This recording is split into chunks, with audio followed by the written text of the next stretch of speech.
Hamish, here we are at the end of your magnificent gala dinner. I feel like we should be playing the roadie song, at the end of the concert. But it was a great performance, and your presentation was magnificent as always in scope. But what you sort of gave us a cacophony, in a sense, of themes of technology and Trumpish negative themes, and one's trying to get one's head around all of it.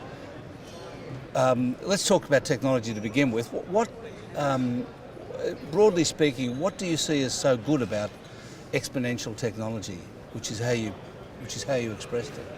Well, what's happening with exponential technology, we're seeing business models expand at rates we've never seen in history before. Business models that get to 1 billion users rapidly, and they're global users. If you could think about something like Facebook, many of Google's businesses they have. We now have YouTube, where there's over 1 billion hours of YouTube video uploaded every day. That's 3 times the amount that's watched on the total US television, but it's being watched on a single platform. So what we're seeing with these exponential things are these total global business models that are taking huge shares of mind. And what we really have to start thinking about with investors is, what does that really mean when we're starting to see this concentrated power and these truly global business models and the advantages that are accruing to them from a competitive sense? First thing that comes to mind is, where will that end? I mean, the graphs you showed of exponential growth going up like that, they end up going vertical. Where does that go? I mean, can it keep going vertical, keep going exponential? Well, I think we're still at an early stages in terms of what technology can truly do. If you start getting to technology in terms of life expectancy, is it that unrealistic in the future that we start solving most human illnesses? That will take our life expectancy maybe to 120 if we can solve all forms of cancer and Parkinson's disease and Alzheimer's and heart disease and the like. And I think that's a realistic vision of the future. But technology is not going to stop by just curing illness. Ultimately, technology may start understanding the whole process of aging and actually reversing aging as well from a technological point of view. And life expectancy may go from the curing of illness up to sort of terminal ages at the moment, which would be around 120, which is the longest life a human span we've seen, into multiple hundreds of years. So I do think we're still at an early stage of what technology can unlock. Where does it ultimately end? I don't know. There's a lot of philosophers who are looking about where it ultimately ends. I don't need to focus on that too much as an investor thinking about the next 10 years where technology ultimately ends, but it probably is ending somewhere about an understanding of the universe ultimately. The other thing that's exponential is disruption. So as growth of new technologies come along, old ones are dying out. So is it also a dangerous period to be an investor? It is a dangerous period, and Alan, you would understand it from your career being a journalist. Your industry was one of the first industries that was disrupted, probably after music. It happened in the newspaper industry, and the industry is being hollowed out largely because of technology disruption.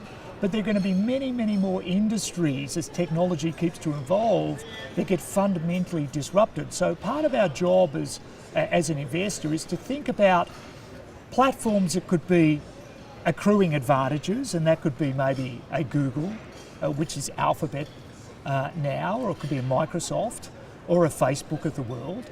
We want to think about industries that won't get disrupted, and you could think of things maybe like water utilities. We think the chances of something like McDonald's being disrupted in the next 15 or 20 years, it may have its own business issues, but are people going to stop eating fast food in the next 20 years because of technology? I don't think we're going to leave our biological bodies anytime soon. In 100 years, we may have our minds uploaded to a computer with this exponential development, but I don't think it's happening in a relevant time frame. So we really ask the question about what doesn't get disrupted, and then there is things in the middle that you just don't know. And if you don't know how technology is going to impact their businesses at the moment, maybe the better thing is to don't invest in those areas at the moment. Work out the areas that are going to be advantaged, the areas that are very unlikely to be disrupted, and maybe leave the rest. What about banking? Do you think that banking will be disrupted? I notice you're an investor in a few banks. Yeah, I do think that's something we're going to have to watch very closely. But banks have their customers have enormous inertia. They're very high switching costs in banks. You can move your deposit accounts, but people don't. It's so integrated in how it operates. Your pay goes into there, people's credit cards come out of it, mortgages come out of it. They have all sorts of payments coming out of their bank accounts, and therefore there's a lot of switching costs around the core banking product. But what the fintech companies are trying to do is trying to pick off the very valuable areas around the edges, personal lending, credit cards, areas in which are high margin for the banks, and start to peel off that with technology. As it's happening, we are watching that very closely. But if banks are about to lose their core deposit franchises, I think consumer behaviour is going to have to change a lot before that happens in the very near term. But over 20 years, would I be concerned about banks in terms of losing part of their competitive advantage over a 20-year time frame? Yes, I would. There's clearly a lot of political disruption going on around the world, including in Australia, but specifically in America. On balance, does it concern you as an investor? Well, it does concern us as investors. Of course, we've seen election results in the UK with Brexit, and now we've seen with Trump take unexpected courses from where the professional money was thinking those elections would take the course, and they can disrupt markets. We saw after the Brexit vote a large sell-off. The pound has sold off very materially with the Brexit vote. That of course concerns us as an investor. We had a few investments in the UK, and the sell-off in the pound has hurt those investments. So to ignore those risks would be wrong. We of course looked at both sides of that equation, the Remain versus the Brexit vote. With Trumpism and the election of Donald Trump, we of course have to take that result into account and make investment decisions in light of the policies, and I spoke about that today in our assessment, how we're currently reading the agenda of the Trump administration, and we're trying to take that into account in investing. So am I worried about it? Yes, but there's lots of things that change in the world that you have to take into account as an investor, and this is just another one of the issues you need to take into account. But America is such an interesting place at the moment. There's such tremendous innovation going on. So, some of your favourite investments, your biggest investments are in America: Apple, Facebook, Google, and so on. So much going on there. On the other side, politically, they seem to be wanting to go back to almost the Stone Age in a way, to wind back progress, to wind back globalisation and trade.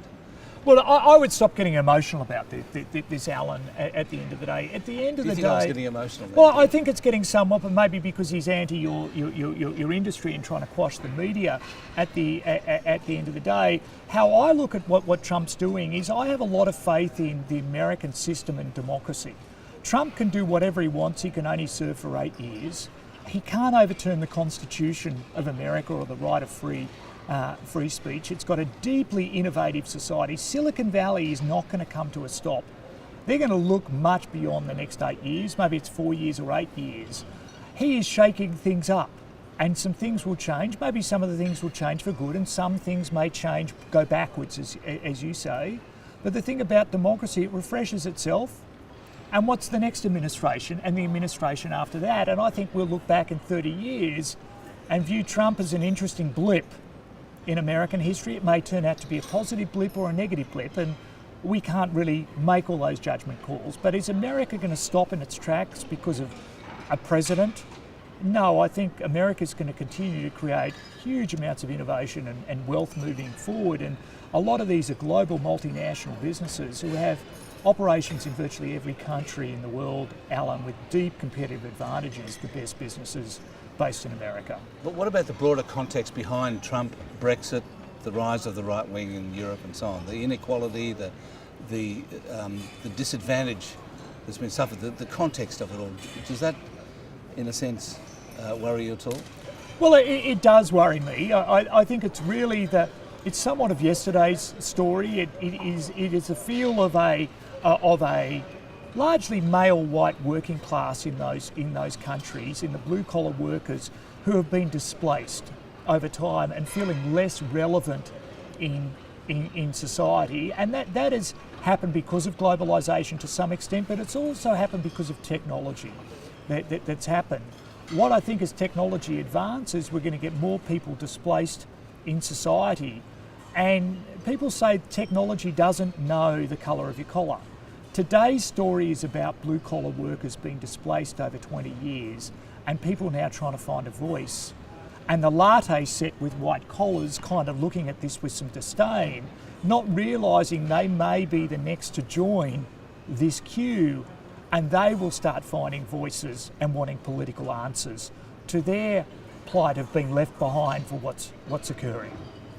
Leave it there. Thanks very much, Hamish. A pleasure, Alan.